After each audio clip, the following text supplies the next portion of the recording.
ગ્રામ્યજનો, વડીલો, વાલીઓ, વિદ્યાર્થીઓ અને મારા પ્રિય ભાઈઓ તથા બહેનો, તમને ગ્રીવા ગોંડલિયાના સત પ્રણામ. હું ધોરણ 7 માં અભ્યાસ કરું છું અને આજનો મારો વિષય છે એક સપને આવેલી માં. એક સપનું કેવું હોય તો ચાલો જાણીએ. માં, અહીંયા આવો ને, મારે મારા મનની વાત કહેવી છે. માં, તમારો પ્રેમ એટલો જ પવિત્ર ને એટલો દયાવાન છે ને કે એની કોઈ સીમા જ નથી. માં, તો પણ લોકો ભગવાનની પૂજા અર્ચના કરવા માટે આમ તેમ ભાગદોડ કરશે. છેલ્લે એક પ્રશ્ન તો રહેશે કે આ દુનિયામાં ભગવાન છે? પણ હા માં, હું કહું છું કે આ દુનિયામાં ભગવાન છે. મેં મારે ઉઠતા, બેસતા, ખાતા ને પીતા આ બધી જગ્યાએ મેં મારી સાથે જોયા છે.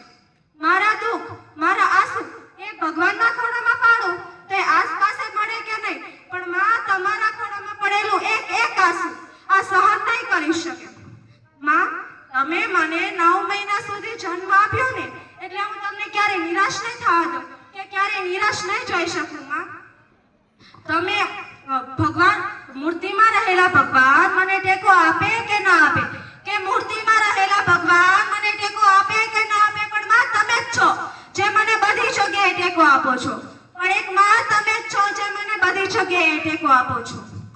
માં, તમે મમતાની મૂરત એમ જ નથી કહેવાતા. એ માં, તમે મમતાની મૂરત એમ જ નથી કહેવાતા. તમે કષ્ટ જોઠવીને મને આ પથ પર ઊભી રાખવી છે. એટલે જ એક માં 100 શિક્ષકોની ગરજ સારે છે. એટલે જ એક માં 100 શિક્ષકોની ગરજ સારે છે.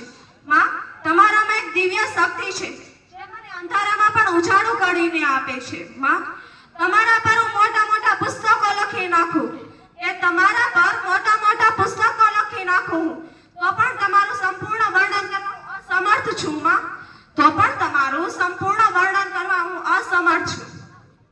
જે વાત હું પિતાને નથી કહી શકતી ને માં, એ વાત હું તમને સરળતાથી કહી શકું છું, કારણ કે તમે મારા મનની વાત જાણો છો અને આ સમાજ મારા મનની વાત જાણી શકતું નથી. માં, એટલે જ મારે આ સમાજમાં રહેવા માટે માં તમારા સાથની જરૂર છે. માં, તમે મને છોડીને ક્યારેય નહીં જતા. માં, તમે મને છોડીને ક્યારેય નહીં જતા.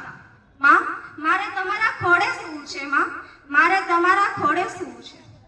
માં, ક્યાં ગયા? માં, હમણાં તો હતા મારી સાથે. માં, ક્યાં ગયા? ગાડામાં પણ નથી, હોલમાં પણ નથી, રસોડામાં પણ નથી. માં, ક્યાં ગયા તમે? માં, તમે આ દુનિયામાં જ નથી. માં, તમે આ દુનિયામાં જ નથી. તમે ફક્ત મારું એક સપનું જ હતા. માં, તમે ફક્ત મારું એક સપનું જ હતા. એક નાની બીમારીના કારણે આજે મારી માં મારી સાથે નથી. ભગવાન, તમે આ શું કર્યું મારી સાથે? એક માં વગરની દીકરીનું જીવન કેવું હોય, એ તે દીકરી ચડેનું દર્દ. ભગવાન, તમારે જ્યારે પ્રેમની જરૂર હતી ત્યારે તમે બે માનો પ્રેમ પામ્યો. માતા દેવકીના કુખે જન્મ લીધો અને માતા યશોદાના ખોળે રમ્યા. પણ મારી માતાનો તો એક જ ખોળો હતો ને. ભગવાન, હવે હું શું કરીશ? તમારે જ્યારે માખણની જરૂર હતી ત્યારે તમે ગોપીઓના ઘરે જઈને મટકી ફોડીને માખણ ખાધું. પણ હવે હું શું કરીશ? ફક્ત એકવાર મને પણ મારી માતાનો ખોળો પાછો આપો. ભગવાન, મારે પણ એ ખોળે રમવું છે, મીઠા બે વેણ સાંભળવા છે, પ્રેમથી એના હાથે જમવું છે. માં, તમે પાછા આવી જાઓ. માં, તમે પાછા આવી જાઓ. આ દુનિયામાં બધા જ લોકો પાસે બધું જ હોય છે, કે આ દુનિયામાં બધા જ લોકો પાસે બધું જ હોય છે, પણ જો માતા પિતા નહીં હોય ને તો જીવન રાગ બરાબર લાગે છે.